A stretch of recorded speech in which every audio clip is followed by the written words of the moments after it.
할렐루야. 발람의 길이라고 하는 제목으로 우리 하나님의 말씀을 증거하겠습니다. 설교 제목이 이제 발람의 길인데요. 발람의 길을 가지 말라는 뜻입니다. 그래서 아멘, 발람의 길 가야지 그렇게 하시면 안 되고요. 발람의 길을 가지 말라, 이 뜻으로 발람의 길이라고 하는 제목을 정했습니다.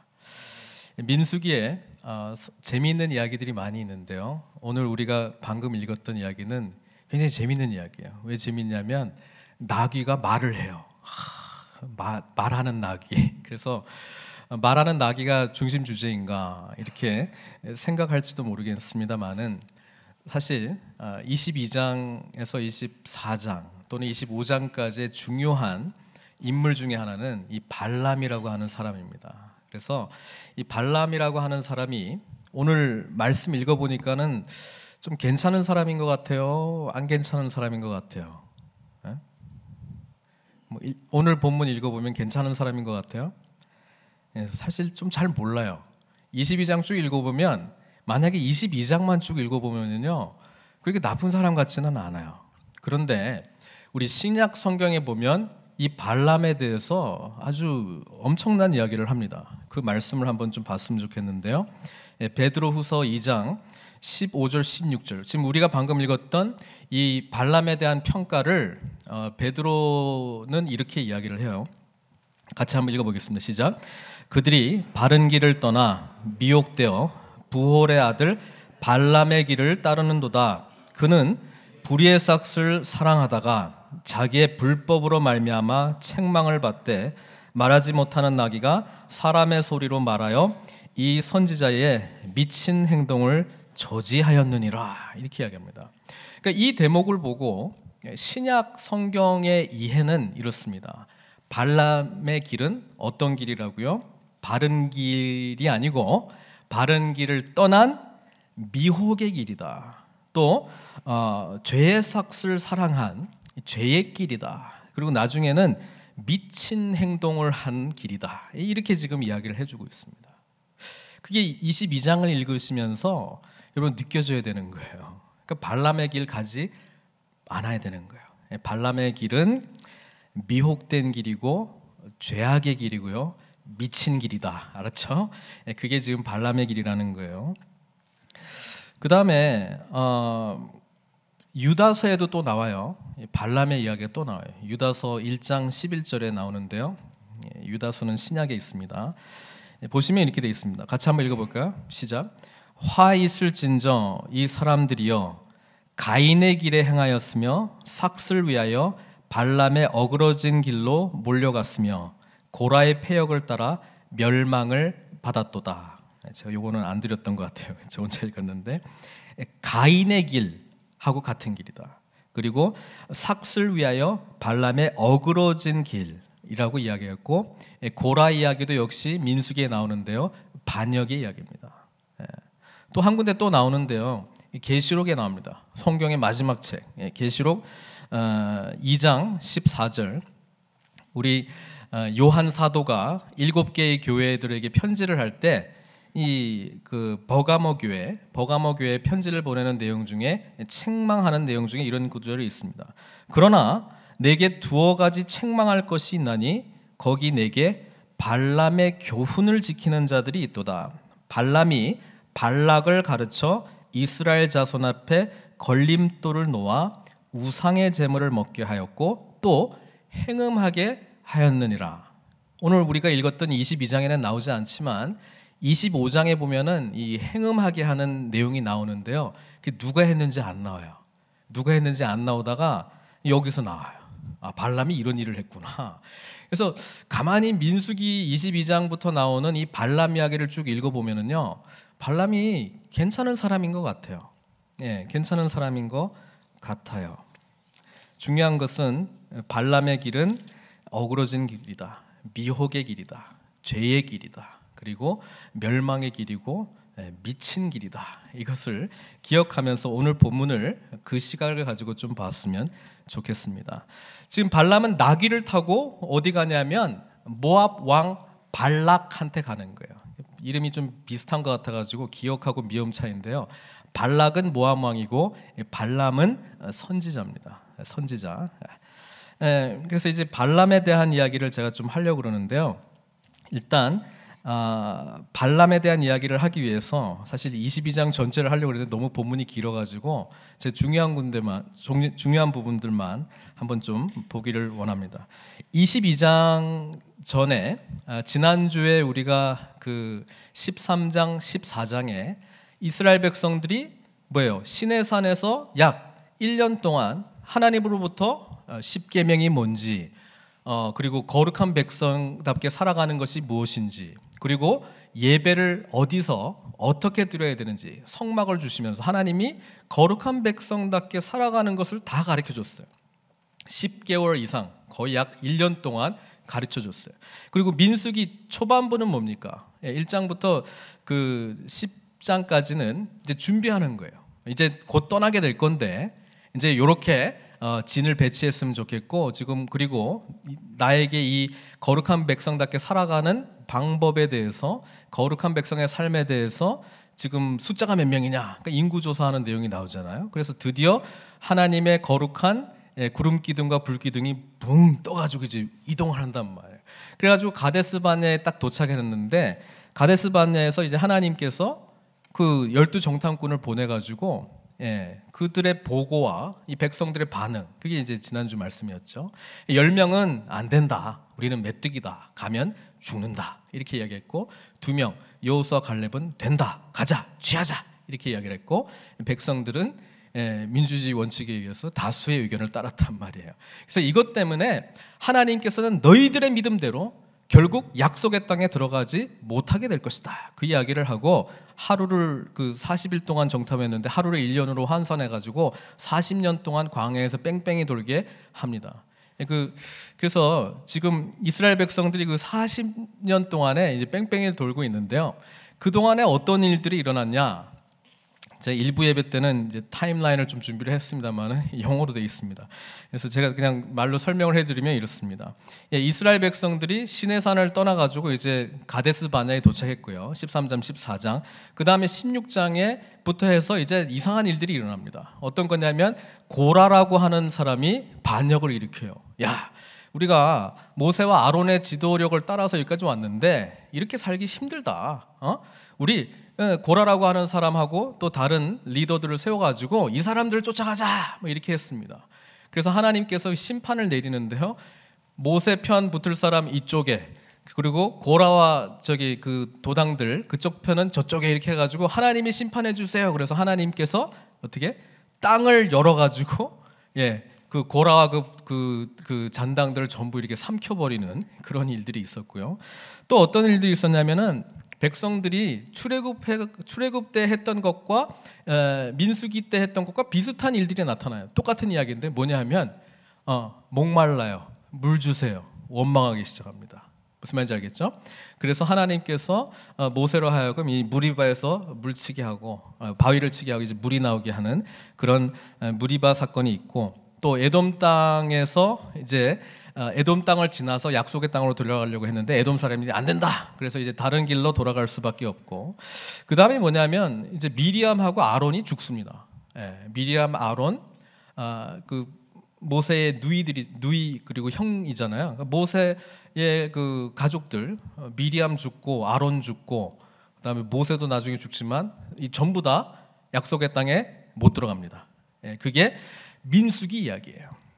그리고 난 다음에 지금 모압 평지에 도착하게 되는데 그게 22장의 시작입니다. 22장 1절 말씀 같이 한번 봤으면 좋겠습니다. 같이 한번 읽었으면 좋겠는데 22장 1절 시작. 이스라엘 자손이 또 길을 떠나 모압 평지에 진을 쳤으니 요단 건너편 곧 여리고 맞은편이었더라. 지도를 제가 하나 준비했는데요. 지도를 보시면은 지금 모압 평지, 여기서 22장에서 말하고 있는 모압 평지가 어딘가 하면 이제 빨간 선으로 된 거는요, 그 출애굽해가지고 지금 남쪽에 시내산까지 도착한 게 출애굽 이야기예요. 그리고 이제 여기 보라색으로 보이실지 모르겠지만 이제 시내산을 기점으로 해서 쭉 올라가면은 가데스 바네아, 그게 뭐냐면 민수기 10장까지의 이야기예요. 그리고 나서 녹색으로 옆으로 되고 막 이렇게 된 거예요. 뺑뺑이를 이제 40년 동안 돌다가 이제 저 위쪽으로 도착한 거예요. 저 위쪽 지금 있는 곳이 이 지도에서는 느보산으로 되어 있는데 느보산에서 이제 그 아론이 죽게 됩니다. 아론이 죽게 되고요. 저기 조금 위에 모압 평지가 있습니다. 이 모압이라고 하는 나라 보이죠? 모압 평지가 있고요. 그 건너편, 그러니까 이제 왼쪽으로 이제 지나가는 게 약속의 땅으로 들어가는 거예요. 그러니까 쉽게 이야기하면 하나님의 약속의 땅 코앞에 있는 거예요. 예? 이제 다 왔어요. 다 왔어. 다 와 있는 이 시점에 발람의 이야기가 등장한다는 것입니다. 여러분, 저는 이게 얼마나 심각한 영적인 문제인지 여러분들하고 좀 나누고 싶어요. 어찌 보면 우리는 저기에 있는지도 몰라요. 이제 바로 하나님의 나라 가운데 바로 코앞에 와 있어요. 그런데 이 발람이라고 하는 이런 존재들 때문에 어떻게 보면 오늘 이야기는요, 이스라엘 백성들은 등장하지 않습니다. 그러니까 이방인 발람 그리고 모압 왕 발락, 이 사람들이 작당을 해가지고 지금 이스라엘 백성들을 저주하려고 하는 그러니까 영적 전투예요 지금. 그것 때문에 지금 이스라엘 백성들이 지금 못 들어가느냐 요 기로에 서 있는 거거든요. 그러니까 그 이해를 가지고 오늘 22장을 좀 같이 보았으면 좋겠습니다. 내용을 정리하면 이렇습니다. 모압 왕 발락이, 모압 왕 저 꼭대기에 이제 모압이 있죠. 모압 왕 발락이 이때까지 이스라엘에 대한 소문을 들었어요. 소문 들어보니까 야, 쟤네들하고 싸우면은 이게 큰 코 다친다. 뭐 출애굽에 대한 소문, 바로라고 하는 그 강력했던 이집트의 세력조차도 막을 수 없는 이 하나님의 백성에 대한 소문이 저기까지 도착을 한 거예요. 그리고 하나님께서 뭐 아말렉을 이기게 한다든가 뭐 여러 지금 저기 종족들을 이기게 하는 그런 이야기가 모압 왕한테 소문이 들린 거예요. 그러니까 3절에 보니까요, 오늘 22장 3절에 모압이 심히 두려워하여 이스라엘 백성이 많음으로 말미암아 모압이 이스라엘 자손 때문에 번민하더라. 그러니까 고민한 거예요. 큰일 났다. 얘네들이 이제 쳐들어오면 우리 어떡하냐. 그래서 생각해 보니까 이 싸움으로 군사력으로 붙으면 질 것 같아요. 왜? 이미 보니까 우리보다 더 강력한 나라들이 그냥 무너졌단 말이에요. 그러니까 이거 어떡하느냐. 그러니까 조금 조사를 해본 거예요. 조사를 해보니까 여호와라고 하는 신을 믿고 있는 그 민족인데 보니까 이 영적인 문제인 것 같다. 그거는 잘 캐치했어요. 그러니까 영적인 문제이니까 우리가 영적으로 쳐들어가야 된다. 그래서 이 백성을 저주할 수 있는 사람, 그런 강력한 능력을 가진 사람을 한 명 우리가 섭외를 해가지고 저주하게 하자. 그러면 우리가 혹시 이길 수도 있겠다. 이게 모압 왕 발락이 생각해낸 기가 막힌 묘수라고 하는 것이죠. 그래가지고 이제 미디안 장로들, 그러니까 자기 이제 리더들에게 이 무리가 소가 밭의 풀을 뜯어먹음 같이 우리 사방에 있는 것을 다 뜯어먹으리로다 하니 그때 십볼의 아들 발락이 모압 왕이었더라. 그러면서 발람이라고 하는 사람한테 사신을 보내기로 작정을 했습니다. 왜냐하면 6절에 보세요. 6절에 우리보다 강하니 청하건대 와서 나를 위하여 이 백성을 저주하라. 내가 혹 그들을 쳐서 이겨 이 땅에서 몰아내리라. 그대가 복을 비는 자는 복을 받고 저주하는 자는 저주를 받을 줄을 내가 알미니라. 이 발람이라고 하는 사람이 지금 소문이 어떻게 났냐면 야, 발람이 지금 신통한 사람이다. 신과 통하는 사람이라는 거예요. 그래서 이 발람이 저주를 하면 그 대상이 저주를 받고 복을 빌면 복을 받는다는 것이 소문이 쫙 퍼져 있는 거예요. 그러니까 이 발람을 섭외를 해서 이스라엘 백성들을 저주하게 하면 되겠다. 이게 모압 왕 발락의 생각이었습니다. 저는 이 본문을 보면서 좀 한 가지 이 모압 왕 발락이 조금만 더 연구를 했으면 이런 그 어리석은 짓은 하지 않았을 것이다 이렇게 생각합니다. 신명기 2장 9절입니다. 신명기 2장 9절. 신명기 2장 9절에 보면은요, 모세가 회고를 하면서 기록을 한 내용이거든요. 근데 이때 모세에게 하나님께서는 이렇게 말씀하셨어요. 여호와께서 내게 이르시되 모압을 어떻게 하지 말라고요? 괴롭히지 말라. 그와 싸우지도 말라. 그 땅을 내가 내게 기업으로 주지 아니하리니 이는 내가 롯 자손에게 아르를 기업으로 주었습니다.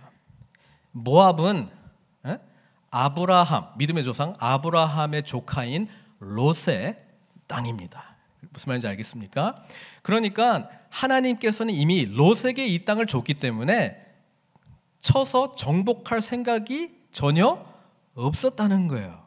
근데 모압 왕 발락은 이걸 모르니까 그냥 어떻게 하면 저 사람들을 좀 물리칠 것인가 이렇게 헛된 지식 속에서 헛된 두려움이 생겼고 헛된 두려움 때문에 지금 엄청나게 지금 영적으로 지금 죄악을 저지르게 되었다라고 하는 것입니다. 여러분, 하나님 말씀에 대한 잘못된 지식 때문에 우리가 얼마나 많은 이런 어리석은 선택을 하는지 몰라요. 하나님의 말씀이 무엇인지 잘 모르니까 사실 안 두려워해도 되는 건데 두려워하기 시작했다는 것이죠. 이 사건, 오늘 우리가 읽었던 22장, 23장, 24장 그리고 모압 여인들이 이제 결국 이스라엘 백성들을 타락하게 하는 25장 사건 때문에 이제 모압은 이스라엘 하나님의 백성과 원래는 원수가 될 필요가 없었는데 원수가 됩니다. 그게 어디 나와 있느냐? 신명기 23장 총회에 관한 법이 있습니다. 총회에 관한 법에 암몬과 모압에 대한 이야기가 나옵니다. 한번 같이 읽어볼까요? 시작. 암몬 사람과 모압 사람은 여호와의 총회에 들어오지 못하리니 그들에게 속한 자는 10대뿐 아니라 영원히 여호와의 총회에 들어오지 못하리라. 한 사람의 말씀에 근거하지 않는 잘못된 판단 때문에 하나님의 은혜의 백성 가운데 들어갈 수 있는 길이 완전히 막혀버렸다는 거예요. 사랑하는 성도 여러분, 모압 왕의 길로도 가면 안 됩니다. 비슷해요. 약속의 믿음의 조상 아브라함 근처에 있어요. 그리고 약속의 땅 근처에 살아요. 하나님의 말씀도 어렴풋이 알아요. 그래서 결국은 멸망의 길로 간다는 거예요. 믿을 거면 확실하게 믿으십시오. 하나님 섬길 거면 확실하게 섬기십시오. 하나님께서 우리에게 주시는 은혜와 축복의 영역이 있으면 그 땅에 들어가셔야 됩니다. 얼마나 많은 사람들이 바로 코앞에 요단강 건너면 젖과 꿀이 흐르는 그 엄청난 은혜와 축복의 땅이 있는데 그 앞에서 이러쿵 저러쿵 이러고 있는지 모르겠어요. 그러면서 엉뚱한 거 두려워해요. 두려워 안 해도 되는 거 가지고, 고민 안 해도 되는 거 가지고 엄청나게 고민해요. 이게 그냥 최고의 안건이야. 이거 해결 안 되면 안 돼. 이거 가지고 막 고민하고 또 뭐 어떻게 뭐 발람이라고 하는 사람, 그러니까 뭐예요? 말씀을 모르니까 말씀에 근거한 분별이 있는 판단을 내리지 못하고요. 그래서 마치 뭔가 이루는 것처럼 보이지만 실상은 그 앞에서 결국은 은혜를 누리지 못하고 우왕좌왕하고 있는 모습. 그게 바로 모압 왕 발락이라는 거예요. 어쨌든 이 발락이 사실 이스라엘 백성들과 전쟁할 아무런 이유가 없는데 결국 민수기를 읽어보면 다 죽습니다. 발람도 죽고 발락도 죽고 다 죽습니다. 그러니까 자기 깨에 자기가 넘어간 거죠. 어쨌든 이 발락이 이제 7절에 보니까요, 발람을 이제 설득하는데, 야, 네가 축복하면 복받고 저주하면 저주받는다고 온 세상 사람들이 다 알고 있는데 뭘 가져갔냐면 7절에 보니까 복채를 가져가요. 복채. 돈을 그 저주해 준 거에 대한 응당한 대가를 주겠다는 거예요. 가지고 발람에게 이르러 발락의 말을 그에게 전했습니다. 그러니까 이 발람이 어떻게 반응하냐면 덥석 물지는 않아요. 이 발람도 그래도 신통한 사람 아닙니까? 그들에게 이렇게 얘기합니다. 유숙하라. 하룻밤 지내보고 내가 하나님 앞에 한번 기도해 볼게. 여호와께서 내게 이르시는 대로 너에게 대답하리라. 이 8절에 그렇게 나와 있죠. 그래서 이제 모압 귀족들이 이제 하룻밤 잡니다. 그래서 이제 하나님과 대화를 해요. 저는 이 대목을 보면서 참 기가 막힌 것을 발견했습니다. 여러분, 하나님하고 대화하면 영적인 사람 될 것 같죠? 여러분, 하나님과 대화하면 순종하는 사람 될 것 같죠?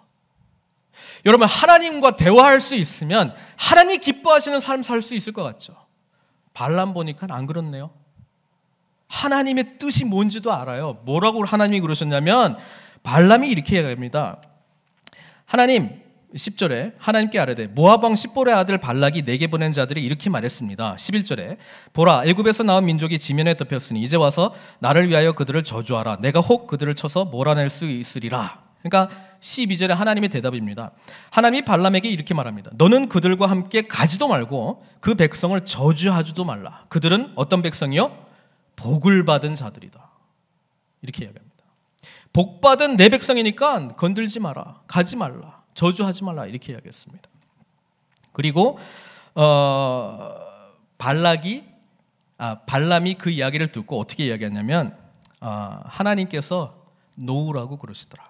그러니까 여기까지 읽어보면 발람이라고 하는 사람은 하나님과 소통하고 그리고 하나님의 뜻도 알았고 이제 어떻게 해요? 안 가는구나. 순종하는 사람이네. 그렇게 생각할 수도 있는데 그 다음 이야기가 더 웃깁니다. 발락이 그 보고를 듣어요. 발람이 안 된다고 그러던데요. 그러니까 발락이 어떻게 했냐면 그들보다 15절에요. 더 높은 고관들을 더 많이 보내고요. 16절에 뭐라고 이야기하면 발람에게로 나아가서 그에게 이르되 십볼의 아들 발락의 말씀에 청하겠는데 아무 것에도 꺼리끼지 말고 내게로 오라. 17절에 이제 전에는 복채 줬는데 이제는 더 큰 걸 줍니다. 뭐라고 그러냐면 내가 그대를 높여 크게 존귀하게 하고 한 자리 큰 거 주고 그대가 내게 말하는 것은 무엇이든지 시행하리니 청하건대 와서 나를 위하여 이 백성을 저주하라. 이렇게 이야기합니다. 그러니까 이 발락의 마음을 받고요. 발람이 또 뭐라고 대답하냐면 아주 기가 막힌 대답을 해요. 발락의 신하들에게 18절에 이릅니다. 발락이 그 집에 가득한 은금을 내게 줄지라도, 그러니까 자기 궁전에 가득한 은금을 내게 줄지라도 뭐라고 이야기합니까? 여호와 내 하나님의 말씀을 어겨 덜하거나 더하지 못하리라. 나는 하나님께서 말씀하시는 것을 불순종할 수 없다. 내가 더하거나 덜할 수 없다. 이렇게 이야기합니다. 그러니까 여기까지 보면은 발람 대단한 사람이네 이렇게 볼 수 있잖아요. 그런데 재밌는 내용이 그 다음 19절 20절이에요. 오늘 본문을 하려고 여기까지 온 건데요. 잘 보세요. 이렇게 말해놓고 뭐라고 그러냐면은 19절에 너희가 이 밤에 유숙하라. 여호와께서 내게 무슨 말씀을 더하실는지 알아보리라. 하나님께서 대답한 게 있는데요. 지금 지금 발람이 뭐라고 그러냐면 내가 한 번만 더 물어볼게. 내가 한 번만 더 확인하고 올게. 혹시 또 다른 이야기 하실지도 모르니까 한 번만 더 보고 올게. 그래가지고 받아낸 하나님의 대답이 뭔지 아세요? 20절입니다. 밤에 하나님이 발람에게 임하여 이르시되 그 사람들이 너를 부르러 왔거든. 뭐라고요? 일어나 함께 가라. 아니 아까는 가지 말라 그랬는데 왜 여기서는 또 가라 그래요? 그러나 내가 내게 이르는 말만 준행할지니라. 근데 가서 딴 소리 하지 말아라. 그러놓고 21절 오늘 본문 시작인데요. 발람이 아침에 일어나서 나귀의 안장을 지우고 이제 모압 고관들 따라갑니다. 그런데 22절에 하나님께서 진노하심으로, 이건 또 뭐야? 아까 가라 할 때는 언제고 이제 와서 또 화를 내시냐 이 말이에요. 여러분 그거 아셔야 돼요. 하나님께서 우리를 향한 완전하신 뜻이 있어요. perfect will이 있어요. 때로는 우리가 하도 떼써가지고 허용하시는 주님의 뜻이 있어요. permissive will이 있습니다. 성경에 그 예가 있어요. 하나님께서 이스라엘 백성들을 사랑하셔서 약속의 땅에 넣었는데요. 이 백성들이 가만히 보니까 우리가 계속 당해. 막 이방 민족들이 와서 막 노략질하고 여인들도 뺏기고 막 계속 이런 일들이 일어나니까 가만히 보니까 저 나라들은 다 왕이 있는 거예요. 우리는 왕이 없어. 그러니까 그때 사무엘에게 찾아가죠.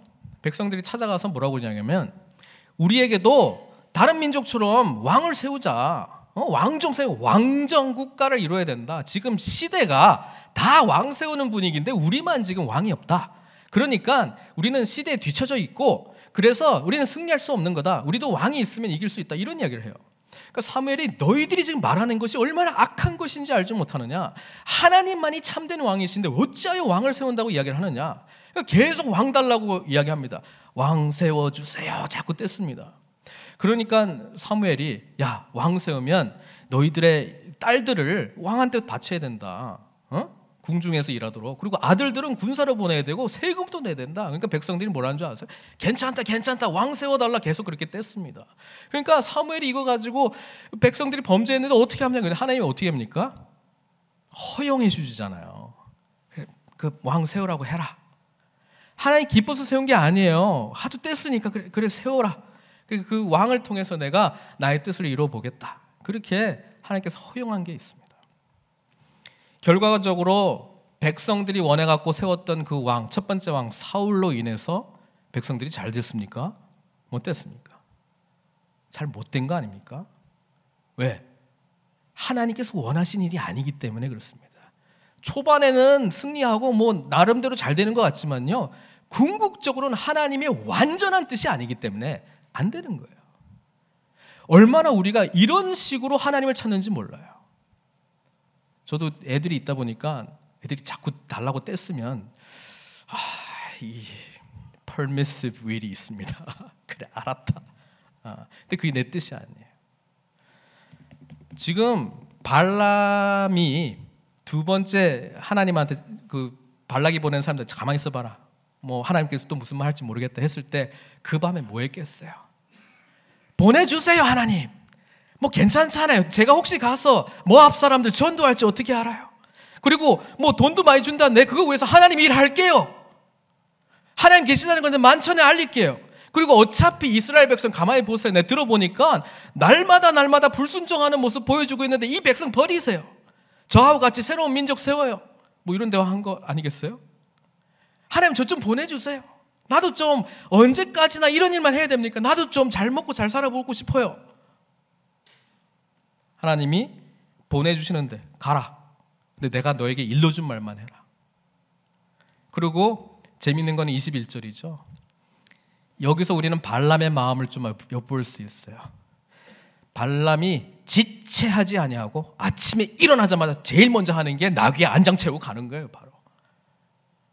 여러분, 다음 날 내가 원하는 일, 내가 계획하는 일, 성공의 길, 나에게 기쁨을 주는 일, 내 욕망을 채우는 일이 진행이 되면 여러분 뜬 눈으로 밤새우고 아침 일찍 일어나자. 와 이렇게 해가 이렇게 빨리 안 뜨냐, 시간아 왜 이렇게 안 가냐, 이렇게 기다리는 거 아니겠어요?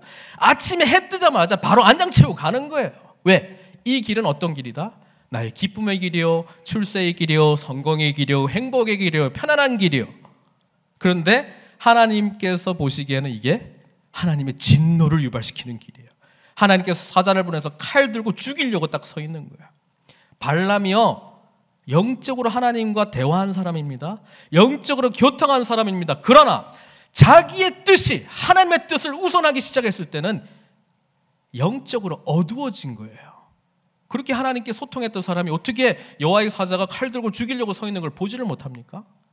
오늘 당나귀가 이야기하는 이야기는요, 이 미물 같은 당나귀도 알아보는 하나님의 뜻을, 하나님의 이 진노를, 하나님의 이 분노를 영적으로 교통하고 있다고 하는 발람이 바라보지 못하고 있는 역설을 우리에게 이야기해주고 있는 거예요.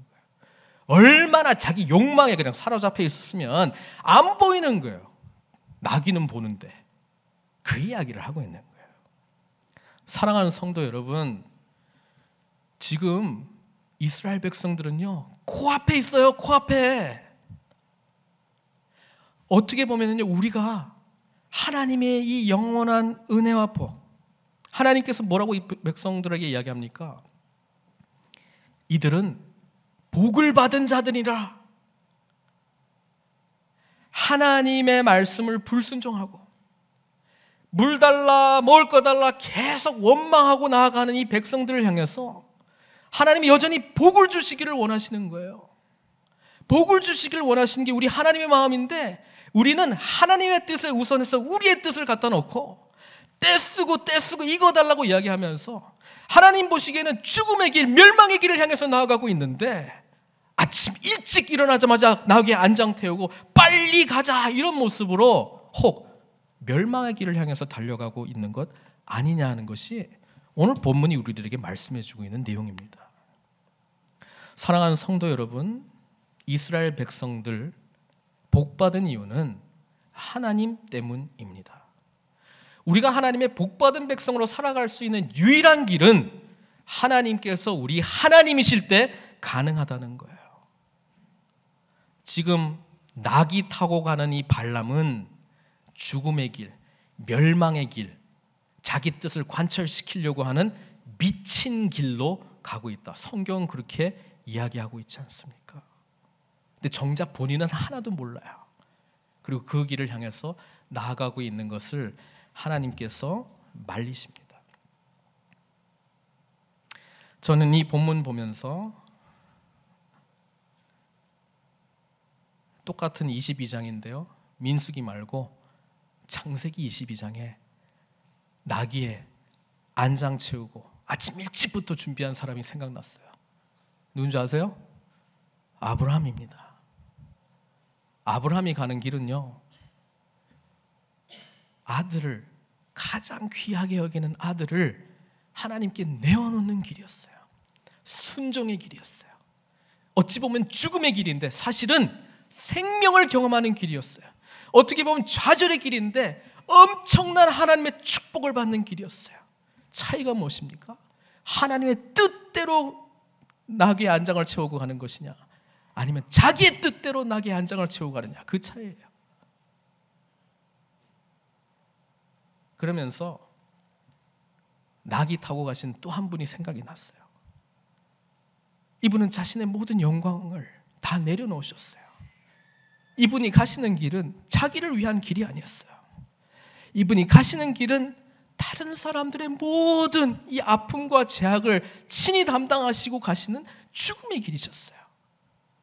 그분이 누구십니까? 우리 주님 아니십니까? 우리 믿는 자들은 우리가 가야 될 길이 무엇입니까? 바로 주님 가신 그 길을 향해서 나아가야 되지 않겠습니까? 주님께서는 자신의 뜻을 엎으시고 나의 원대로 마옵시고 아버지의 뜻대로 이루어 주옵소서. 이 기도와 함께 하나님께서 가라고 하시는 그 길을 끝까지 순종하고 가신, 그 나귀 타고 가신 길, 그것을 우리 주님께서 오늘 우리들에게도 말씀해 주고 있지 않습니까? 사랑하는 성도 여러분, 어찌 보면 하나님의 나라는 이미 도래했다고 성경은 누누이 이야기하고 있는데요, 우리가 하나님의 이 복받은 자로서 삶을 온전히 누리고 있지 못하는 것은 나귀의 안장을 지우고 방향이 틀린 방향을 향해서 나아가고 있기 때문에 그런 것 아닙니까? 우리 주님이 원하시는 길은 생명의 길입니다. 우리 주님께서 원하시는 것은 하나님의 말씀대로 순종하는 그 길입니다. 나의 뜻이 아니라 하나님의 뜻을 이루는 그 길입니다. 그 길을 향해서 나아갈 때 어그러진 길이 아니고요, 바른 길로 우리는 가게 될 것입니다. 그리고 죄의 길이 아니고요, 의인이 가야 할 그 길을 향해서 가게 될 것입니다. 미친 길이 아니고요, 온 세상에게 복을 전하는 축복의 길이 된다는 이야기입니다. 사랑하는 성도 여러분, 이 길을 향해서 함께 가야 하지 않겠습니까? 이 길을 향해서, 우리가 주님 가신 이 길을 향해서 우리가 함께 달려야 하지 않겠습니까? 여전히 붙들고 있는 것이 무엇인지 한번 생각해 보시고 다 내려놓으시고 주님의 뜻대로 순종하십시오. 그것이 복받은 자들인 우리에게 주시는 하나님의 은혜인 줄로 믿습니다. 함께 기도하시겠습니다. 사랑의 하나님 아버지, 감사합니다. 오늘 발람의 길이 어떤 길인가 우리가 살펴보았습니다.